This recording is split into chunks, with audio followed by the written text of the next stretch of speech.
திருச்சி மாவட்ட ஆதிதிராவிடர் நலத்துறை கட்டுப்பாட்டில் 69 தொடக்கப்பள்ளிகள், 4 நடுநிலைப் பள்ளிகள், 13 உயர்நிலைப் பள்ளிகள், 14 மேல்நிலைப் பள்ளிகள் என மொத்தம் 100 பள்ளிகள் செயல்பட்டு வருகின்றன. இப்பள்ளிகளில் படிக்கும் பெரும்பாலான மாணவர்கள் ஏழை குடும்பங்களை சேர்ந்தவர்கள் என்பதால் அரசு பொதுத் தேர்வுகளில் பயிலும் இவர்களின் தேர்ச்சி சதவிகிதம் அதிகரித்து வந்தாலும் கொரோனா பொது முடக்கத்திற்கு பிறகு இந்த பள்ளிகளின் மாணவர் சேர்க்கை குறைந்து வருகிறது. இத்தகைய பள்ளிகளில் கழிவறை, குடிநீர் மற்றும் கூடுதல் கட்டிடம் போன்ற அடிப்படை வசதிகள் சரிவர இல்லை என்பதே இதற்கு காரணம் என்று கூறப்படுகிறது.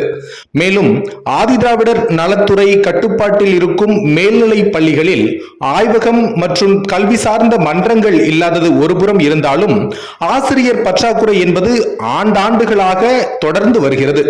அது மட்டுமின்றி திருச்சி மாவட்ட ஆதிதிராவிடர் நலத்துறை கட்டுப்பாட்டில் உள்ள 7 தொடக்கப் பள்ளிகள், உயர்நிலைப் பள்ளிகள் மற்றும் மேல்நிலைப் பள்ளிகள் என மொத்தம் 12 பள்ளிகள் இடிந்து விழும் நிலையில் இருப்பதாக சமூக ஆர்வலர்கள் குற்றம் சாட்டுகின்றனர். மாவட்ட ஆதிதிராவிடர் நலத்துறை கட்டுப்பாட்டில் உள்ள 80% பள்ளிகளில் அடிப்படை வசதிகளே இல்லை எனவும் அவர்களின் குமுறல் சத்தம் கேட்கிறது. இதில் 25க்கும் மேற்பட்ட பள்ளிகள் 1975 காலகட்டத்தில் கட்டப்பட்ட பழைய கட்டிடங்கள் ஆகும். இந்த கட்டிடங்கள் போதிய பராமரிப்பின்றி இடிந்து விழும் நிலையில் காணப்படுகின்றன. குடிநீர் வசதி என்பது காசு கொடுத்து விலைக்கு வாங்கி பயன்படுத்தக்கூடிய நிலைதான் இன்றளவும் உள்ளது என்றும் கூறுகிறார்கள். இதில் குறிப்பாக திருச்சி விமான நிலையம் அருகே உள்ள செம்பட்டு ஆதிதிராவிடர் தொடக்கப் பள்ளியில் ஆரம்ப காலத்தில் 100க்கும் மேற்பட்ட மாணவர்கள் படித்து வந்தனர்.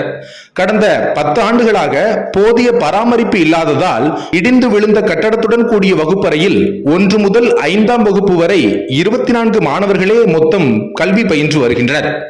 பாலடைந்த கட்டிடத்தையொட்டி கழிவறை உள்ளதால் அங்கு உயிர் பயத்துடனேயே மாணவர்கள் சென்று வருகின்றனர். பாலடைந்த கட்டடத்தையொட்டி கழிவறையும் உள்ளதால் ஒருபுறம் துர்நாற்றம், மறுபக்கம் இடிந்து விழுந்த கட்டட இடுக்குகளில் பாம்பு உள்ளிட்ட பூச்சிகள் இருப்பதாலும் மாணவர்கள் உயிர் பயத்துடனேயே பள்ளிக்கு சென்று வருகின்றனர்.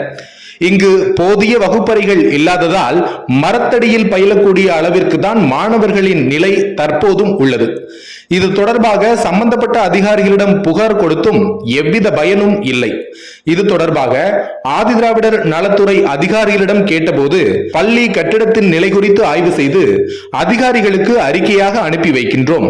ஒவ்வொரு ஆண்டும் அனுப்பி வைக்கப்படும் திட்ட அறிக்கையில் 20% மட்டுமே நிதி ஒதுக்கீடு செய்யப்படுகிறது.